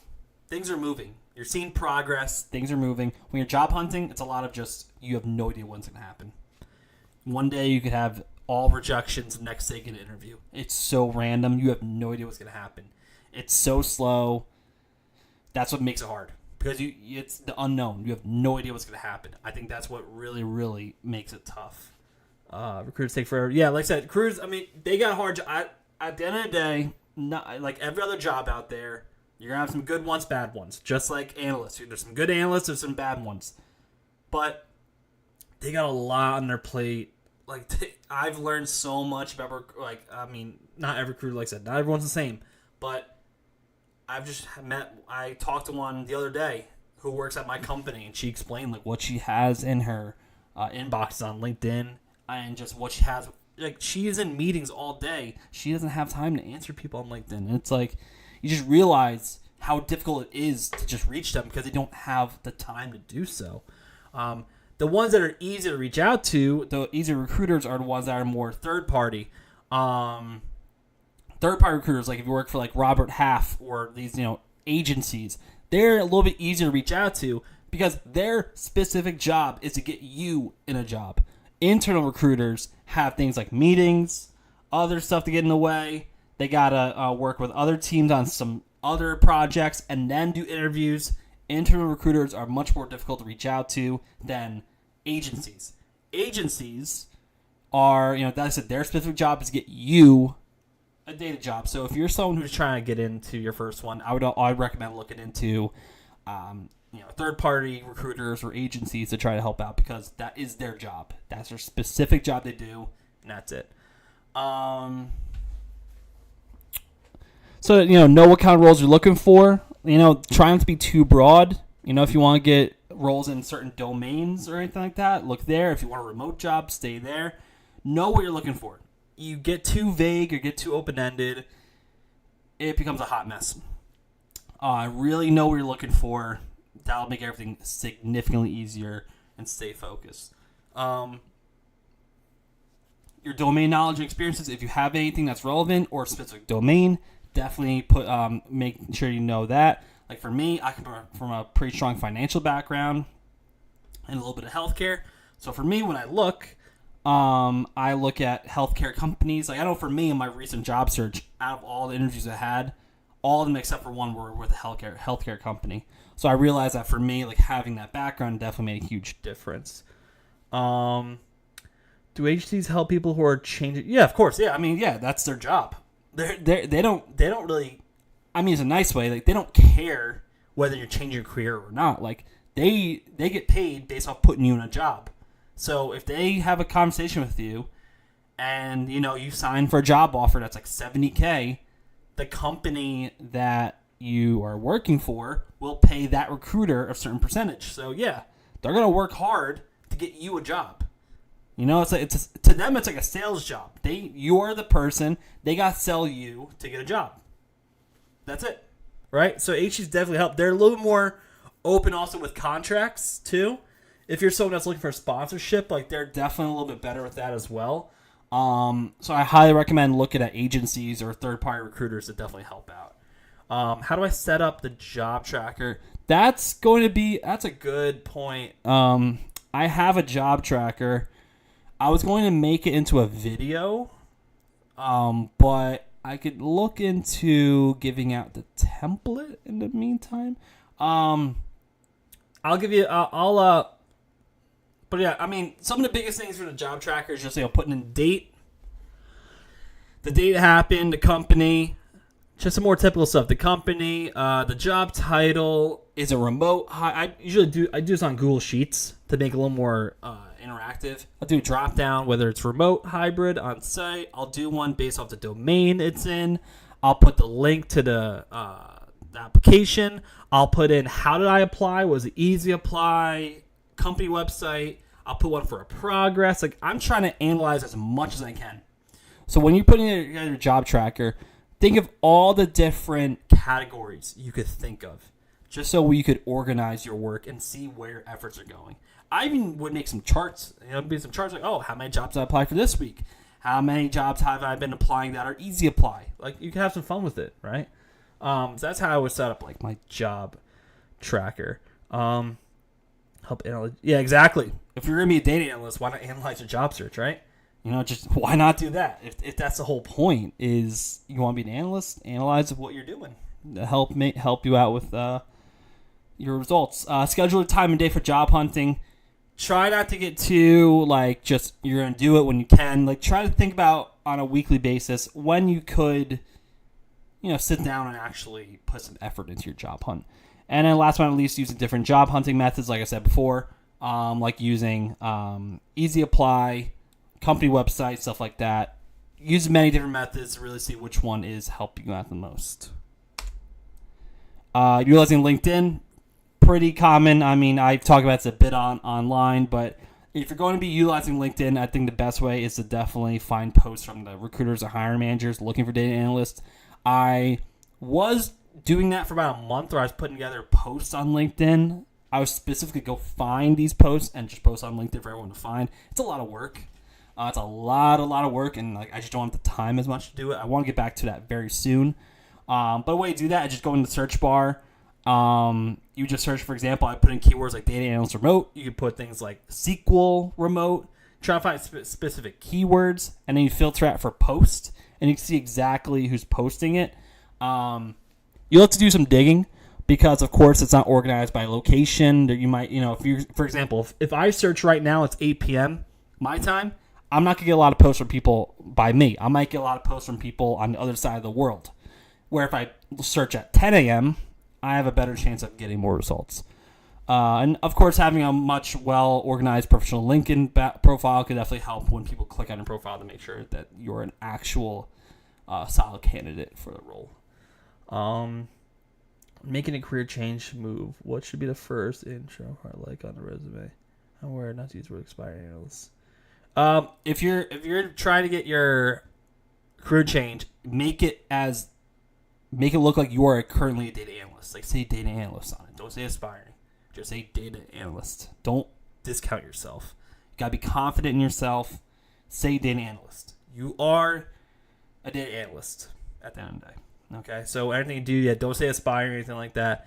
But it should be the first intro. But that's something that's very specific to you. So you could be putting in like certain, how basically your previous experiences could make you into a solid analyst, stuff like that, right? Then just trying to find a way to just connect the reader to your background. Last section, interviewing. This is a section that gets neglected way too much. Way too much. We focus so much because we want to get the interview. But how do we actually get the job? Right? I don't think this gets talked about enough. We focus so much on getting it, which, yes, we have to. Because you got to get an interview. But once we get it, a lot of people don't know how to interview. Because we focus so much on getting it. So, typically, in the first round, you'll get an HR or recruiting call. It's typically a phone call. Typically. Sometimes video, depends on how they do it, but typically a phone call. It's really just pretty broad overview, just focusing on your resume and previous experiences. Make sure you're able to promote yourself, because at the end of the day, the recruiter might not have the most knowledge of data analytics. So you got to be able to promote yourself to make sure they feel confident enough to push you off to the hiring manager. Know the job description like the back of your hand. They're going to ask you a lot of questions. Do you have 2 years experience of this? Do you know this? Do you know that? Make sure you're able to back it up and make sure you understand what exactly is going into the job description. At the end, I always like to ask these 2 questions. I always like to ask what's the interview process like? You'll know right away how many rounds there are, what type of interviews there are, just so you're set up for success, because we hate to just end off the call and not know where we're going with it. Ask what comes next. Don't leave it off with just, okay, thank you, I appreciate the call. Ask what comes next, just so you're aware where what's coming on. And if they ever ask you, my goodness, all 21 of you, listen up. If they ask you your salary, do not say a specific number. Give them a range, right? If they ask you, if, a decent job posting, let's say the salary range, but not every company does that. If they ask you, what are you looking for? And I always like to ask, okay, what is your salary range for the role? And the recruiter's like, I can't disclose that. Well, one red flag. But if you have to answer it, then you go, okay, I'm looking for 80 to 100,000. Just give a range. Give a range that you actually can go off, though. Because if they come back and you go through the process and they're like, oh, we want to give you 80,000 for an offer, but you really wanted 90, well, too bad. You gave them your range, right? So make sure if they ask you for salary, tell them a range, not a specific number, so you open yourself up for more negotiation when that time comes. Most important one, the hiring manager call. This one's typically more technical, and it's mixing with some behavioral style questions because this is going to be the person you're going to work under. The hiring manager is going to be the person that's going to be your boss. So it is extremely important that he or she gets to know you, but also understand your technical abilities as well. Focus on making a connection with the hiring manager. As I just said before, they're going to be your boss. Be overly confident in your abilities, even if you might be lacking in more than one area. If you're not the best, let's say at SQL, who cares? Make it look like that you are the best person at it, right? Like, be really confident in yourself. Do not discount anything that you do because that's going to be your boss. You got to connect with this person. You got to be confident in yourself. So when they ask you anything about your abilities or background, be confident about it. Don't be shy about it. Tell them how you really are. And then have 2 or 3 insightful questions ready at the end. And these questions are not like, how do you like working here? Or blah, blah. Like, no. Do some research on the person. See their LinkedIn. See where they came from. Ask questions about maybe, like, I have to ask one, like, okay, from the time you started till right now, what is something that you've learned here at XYZ? It gets people to really think and make sure. And people like. I mean, I like to answer questions about myself. It's always good, right? People like to answer questions like that when they get to really think about that instead of being like, "Oh, how's your time been here? Oh, I love it. Company's great." Blah blah. Like that's typical. We want people to really get back and think about the question, the answers that they're about to give. Should you give them a range? Yeah, I mean, on the application, I give a range. I like to give a range, and if they don't allow a range, then I don't know. At that point, you just put in exactly what you want and just move on with it. I just hate when companies ask for that stuff because it's so it's so cheesy. I hate it. But if you could put a range, and yeah, put a range on the application if you could. And the last one here, the panel interview call. This is where I typically was in the interview process. Was usually 2 to 4 people on the call, either all at once or it might be split up throughout the day. Usually, other people on the team are more analysts or from another data team. Typically, you're not going to be interviewing with people who are usually people who are below the manager on their team or something like that. So that's going to be more of like the technical round, if that is. Now, depends. There's 2 type panels. You got the technical type panel round, which is usually with analysts, and you're asking more technical questions. If, though, the panel's more upper management or a director or above that, they're going to be more behavioral. Because I find that if anything's upper management, they're more concerned about you just being a culture fit, where if it's more analyst level, they're trying to make sure that you're a fit from a technical perspective.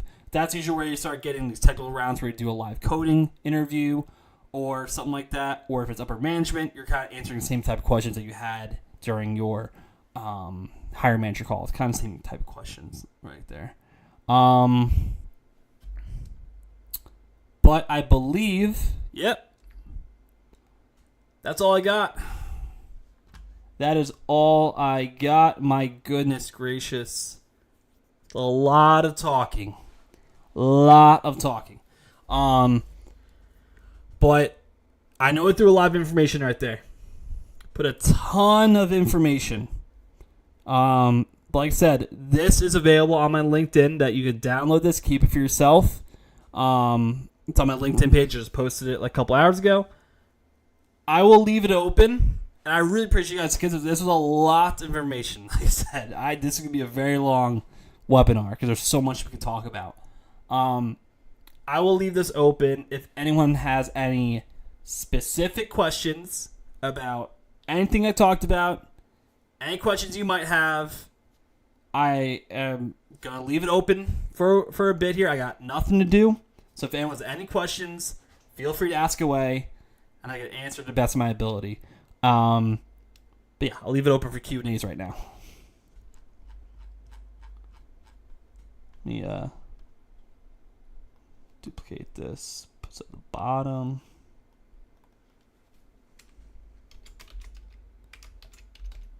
There we go.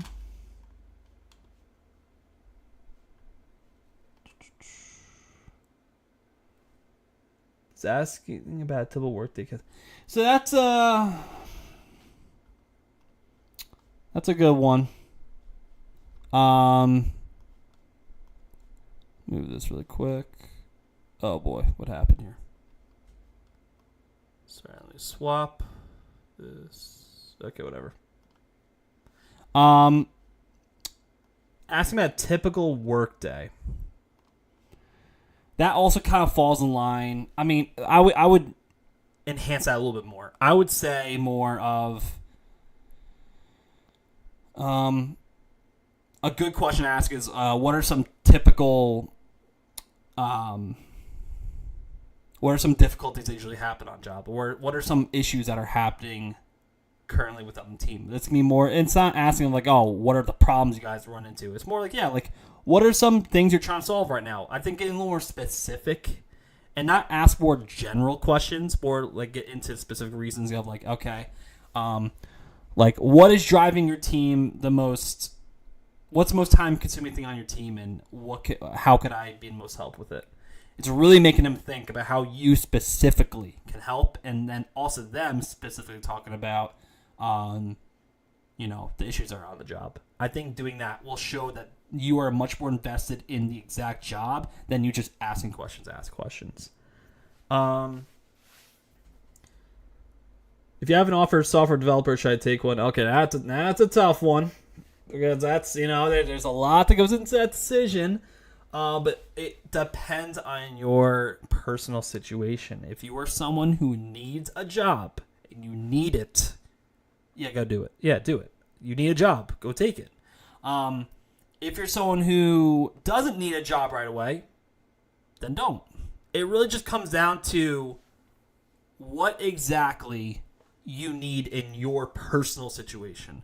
Because, yes, if you get a developer job and then 3 months later you get a data analyst job, then yeah, leave the developer job, go to your data analyst one. But if you don't need to do it, then don't do it. That's my opinion. It's very personal based in your situation. But I really think that if you really need a job for whatever reason, then yeah, you take it, 100%.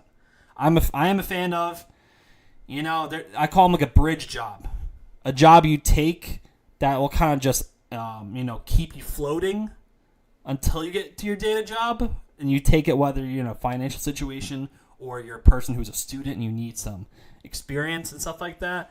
But yeah, I think that, if you don't need to take it, don't take it. But if you need it for specific reasons, 100% take that software job. So yeah, I review resume. It's through my. Let me go find my website here. Okay. Almost there. Okay. My phone's acting up. So under there, my website there, I do resumes through that way. There's a few different options for that, but that's where I do my resume reviews. Should make a landing page for a portfolio so you have links maybe.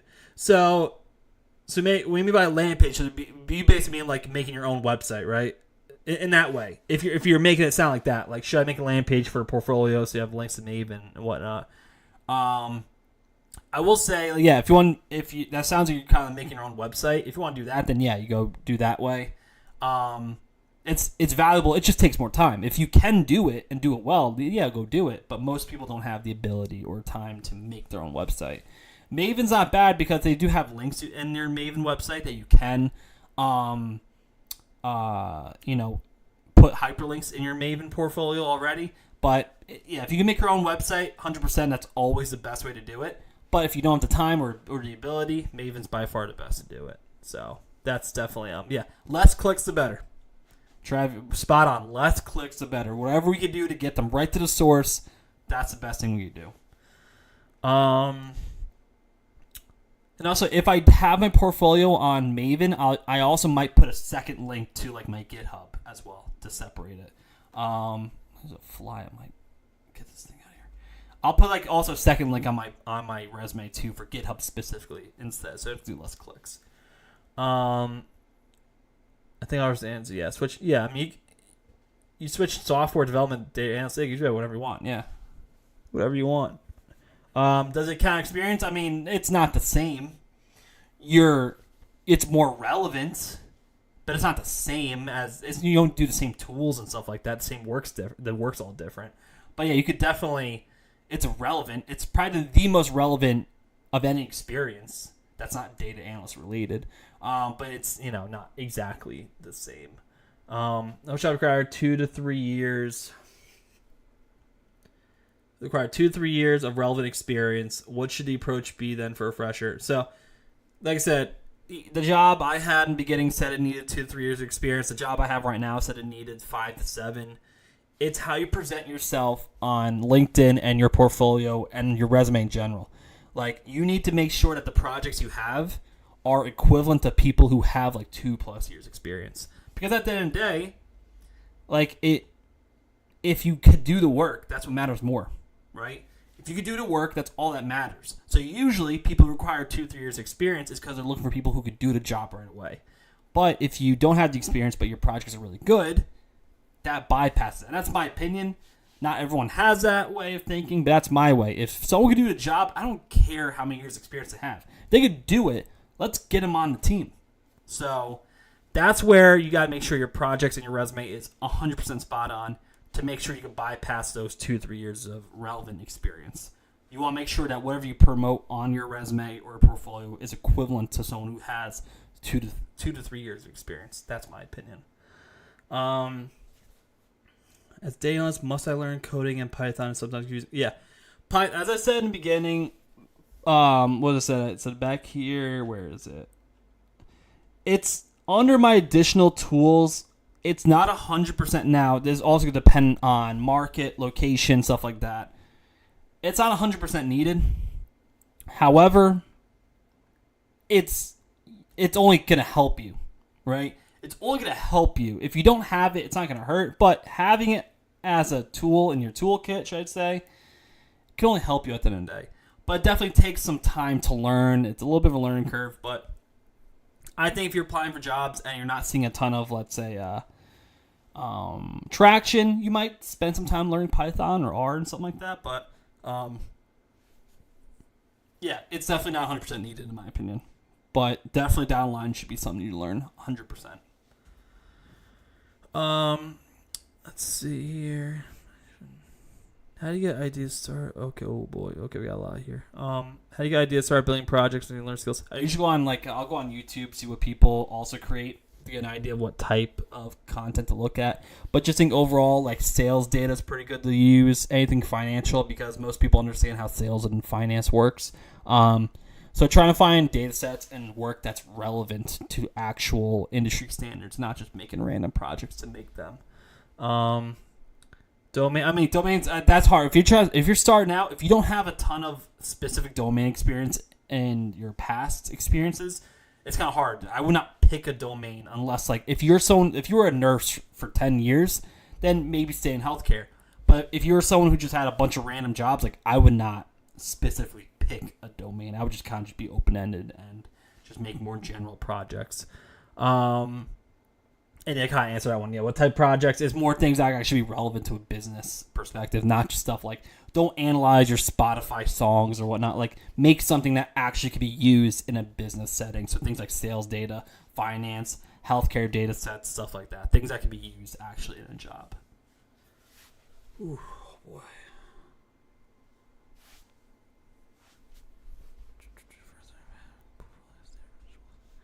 Oh, yeah. I mean, in my opinion, it's the first thing I look at.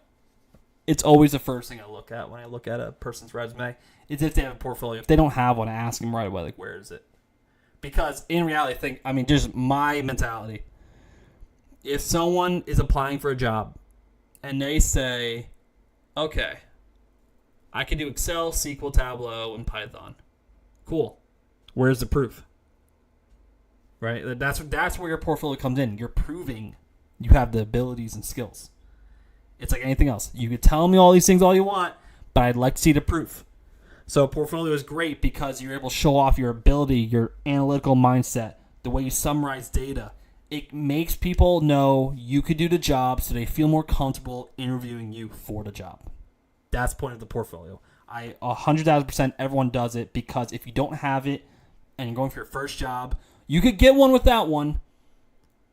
But also, like, there's also a chance of being struck by lightning. Like, there's always a chance that something could happen, but I wouldn't recommend it. Right? I always recommend you get that.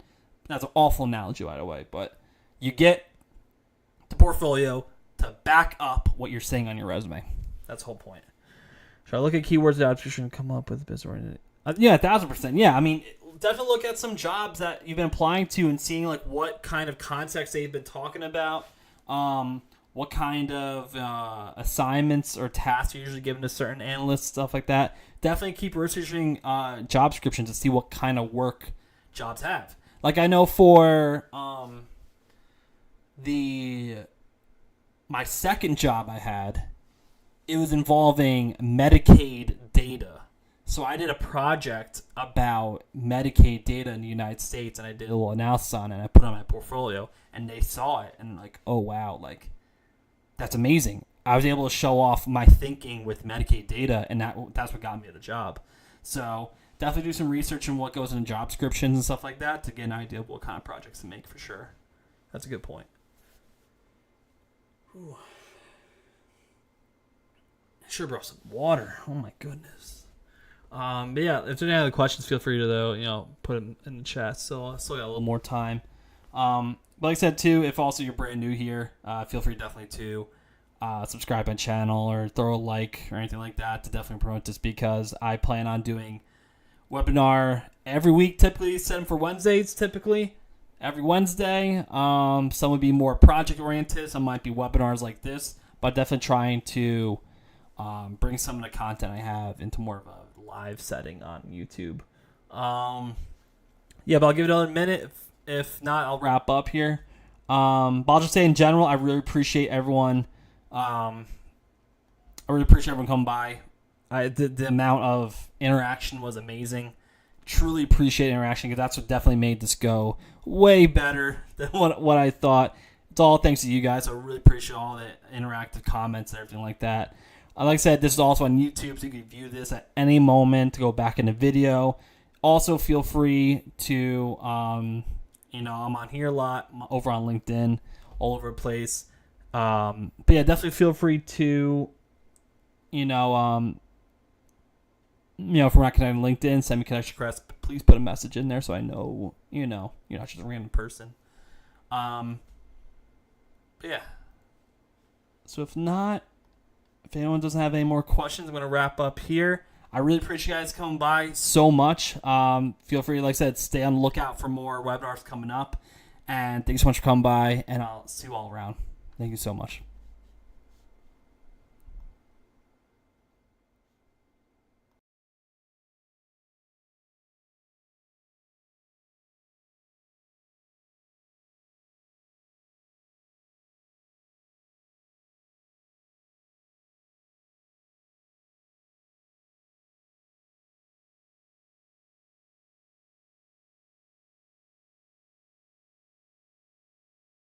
Building your online business?